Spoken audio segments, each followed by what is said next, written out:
दोस्तों technical auto teach में आपका स्वागत है। दोस्तों आज अपन देखेंगे ये स्विफ्ट पेट्रोल का ईसीएम है।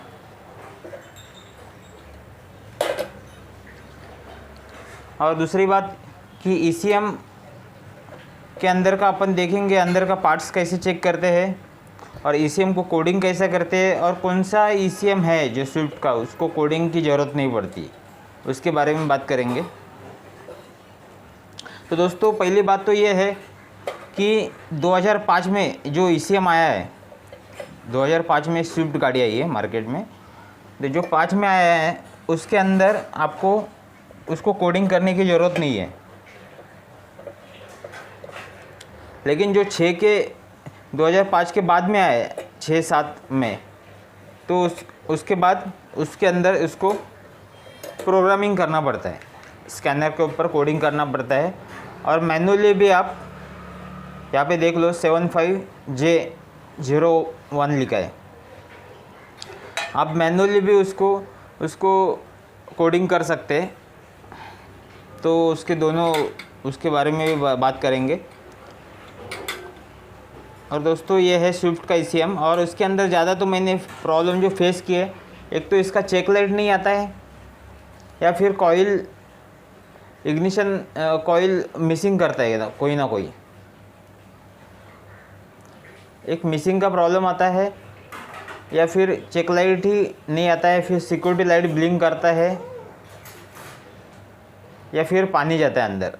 तो 4-5 टाइप में ही प्रॉब्लम ज़्यादा तो मैं आते हैं इसके अंदर। और दूसरी बात इसके अंदर देखेंगे कि एकदम बारीक बारीक छोटा चीज़ भी चेक करने का इसके अंदर, जैसे कि ट्रांजिस्टर है, डायोड है, इसका मॉसफेट है, एसएमडी रजिस्टर्स है। तो कभी है ना खोलने के टाइम पे इधर उधर गिर गया, टूट गया, सड़ गया, ऐसा कुछ सब बराबर चेक करने का कि बराबर है ना हर चीज़ लगा उसका।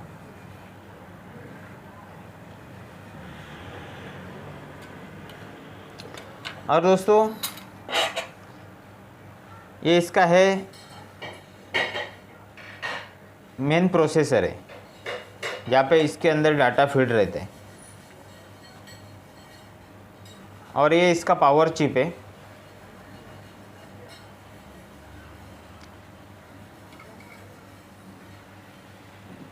और ये दोस्तों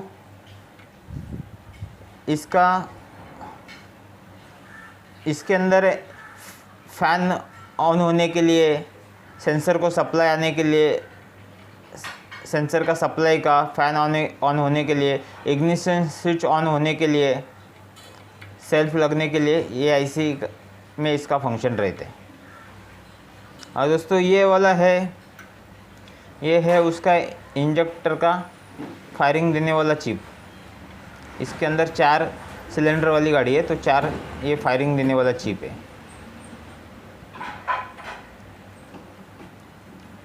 और ये दोस्तों ये इसका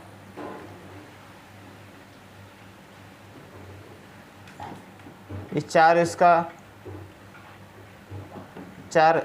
4 जो चिप दिख रही है, ये मेन पीसीबी से कम सप्लाई लेके ज़्यादा में कन्वर्ट करती है। और ज़्यादा में कन्वर्ट करने के लिए ये छोटे वाले दिख रहे हैं आपको, ये मदद करते हैं, ताकि जो मेन प्रोसेसर अपने वक्त में सही टाइम पे सही काम करे।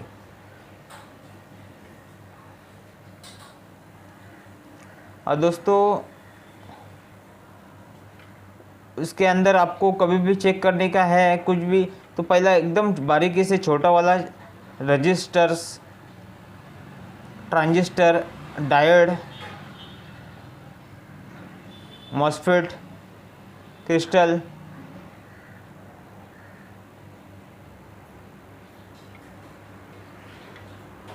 और आईसी कभी भी चेक करने के टाइम पे और एक ध्यान में रखने का कि आईसी जो ख़राब है तो उसको भी बराबर चेक करने का कि उसके ऊपर वो कभी ख़राब रहता है आईसी तो जला रहता है, फूगा रहता है, फटा रहता है, लीकेज रहता है, क्रैक रहता है, तो बाहर से आपको पता चलेगा कि ये आईसी ख़राब है।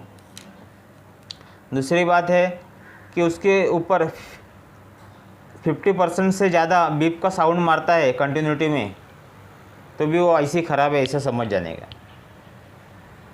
जब भी अपन आईसी चेक करते हैं तो 50% से ऊपर उसके अंदर बीप का साउंड नहीं आना चाहिए कंटिन्यूटी ऑप्शन में। और उसका तीसरा तरीका है कि समझो अपने आईसी में अपन ने आईसी चेक कर दिया, आईसी अपन ने चेक किया, आईसी चेक किया, आईसी समझो कोई ख़राब आईसी है तो आईसी चेक करने के टाइम पे उसके ऊपर है ना, वो समझो आईसी ख़राब है क्या नहीं कैसा पता चलेगा। तो उसको समझो 12 वोल्ट आ रहा है करंट हो के, आईसी ऑन भी हो रहा है, लेकिन उसका आउटपुट 3 वोल्ट 5 वोल्ट नहीं निकल रहा है उसका 5 वोल्ट के अंदर। मतलब आईसी ऑन होने के लिए 12 वोल्ट की ज़रूरत पड़ती है। तो 12 वोल्ट मिल के इनपुट आ गया, 12 वोल्ट आके आईसी ऑन भी हो गया, लेकिन ऑन होने के बाद वो आउटपुट निकलना चाहिए 5 वोल्ट के अंदर, वो आउटपुट समझो नहीं निकलता है तो आईसी समझो ख़राब है ऐसा समझ जाने का। और तीसरा तरीका है कि समझो आईसी इग्निशन स्विच ऑन है सर्किट में, सर्किट इधर लगाया कनेक्शन वगैरह, फिर भी है ना इग्निशन स्विच ऑन किया, चालू किया और इसके आईसी के ऊपर हाथ रखा आईसी, और आईसी इतना हीट होता है कि 10 सेकंड के अंदर अपने को हाथ उठाना पड़ता है, इतना गर्म होता है आईसी, तो भी आईसी ख़राब है ऐसा समझ जाने का।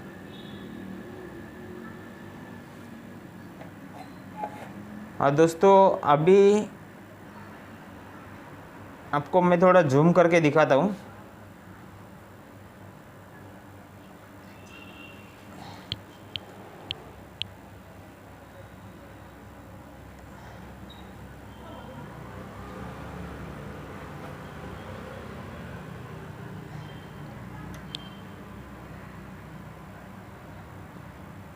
ये दोस्तों इसका कोडिंग आईसी है।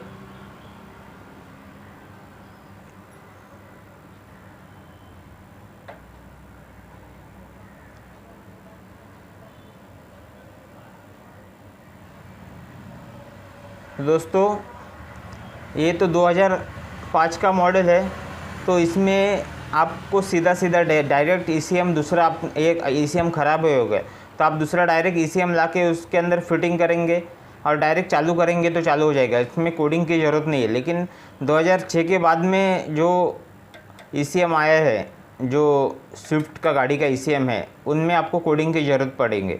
उसके लिए आपको समझो ये ईसीएम ख़राब है और दूसरा ईसीएम समझो आपने लाया, तो इसका ये आईसी उतार के आपको जो सेकेंड दूसरा ईसीएम लाएंगे या नया लाएंगे उसके अंदर ये आईसी लगाना पड़ेगा। ऐसे आईसी लगाएंगे तो अपना गाड़ी चालू हो जाएगा।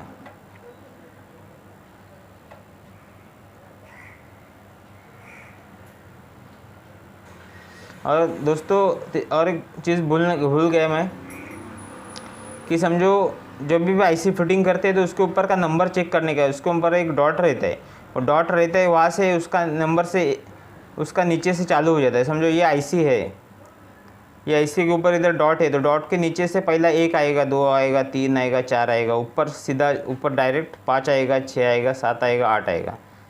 तो यहाँ से 1 2 3 4 सीधा ऊपर जाएंगे तो 5 6 7 8 ऐसा स्टार्ट होएगा। और उसके ऊपर नाम लिखा रहेगा, समझो उसके ऊपर कुछ भी नाम लिखा है, समझो ABC लिखा है इसके ऊपर, तो ABC समझो ऐसा फ्रंट में अपने को पढ़ने को आना चाहिए, अपने सामने सामने अपन पढ़ते हैं, सीधा सीधा दिखता है उसके ऊपर। तो वहाँ से एक नंबर रहता है, फिर वही आईसी जहाँ से पढ़ने को आता है वहाँ से उसका नंबर का सीरीज चालू होता है, मतलब वहाँ से नीचे एक नंबर आएगा जहाँ से नंबर पढ़ने को आता है ABC सीधा सीधा, तो वहाँ से एक नंबर रहेगा, फिर 2 3 4 सीधा ऊपर आएगा, 5 6 7 8 ऐसा नंबर रहेगा। तो वैसा वो आईसी फिट करने का, जिसकी वजह से फिर अपन आईसी इधर उधर करते हैं तो फिर गाड़ी चालू भी नहीं हो पाएगा, फिर और भी कुछ डाटा करप्ट होने के चांसेस रहते हैं। तो जितना होता है उतना आईसी को सही जगह पे लगाना ज़रूरी है।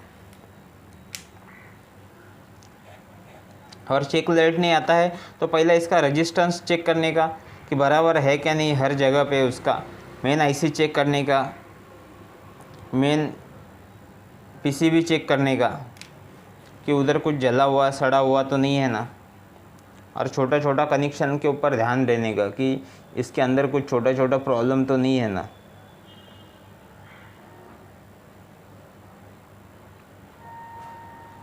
तो उसका अपने को पता होना ज़रूरी है कि उसका सीपीयू कैसा काम करता है, पावर ड्राइवर चिप कैसा काम करता है, इग्निशन ड्राइवर चिप कैसा काम करता है,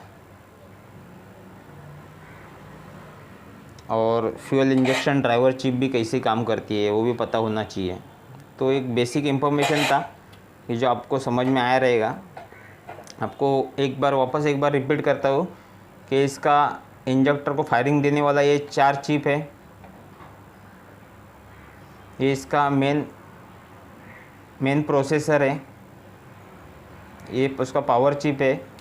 इसके अंदर फ़ैन का कनेक्शन, सेंसर को सप्लाई देने वाला कनेक्शन, इग्निशन स्विच ऑन होने वाला कनेक्शन इसके अंदर रहता है। और ये इसका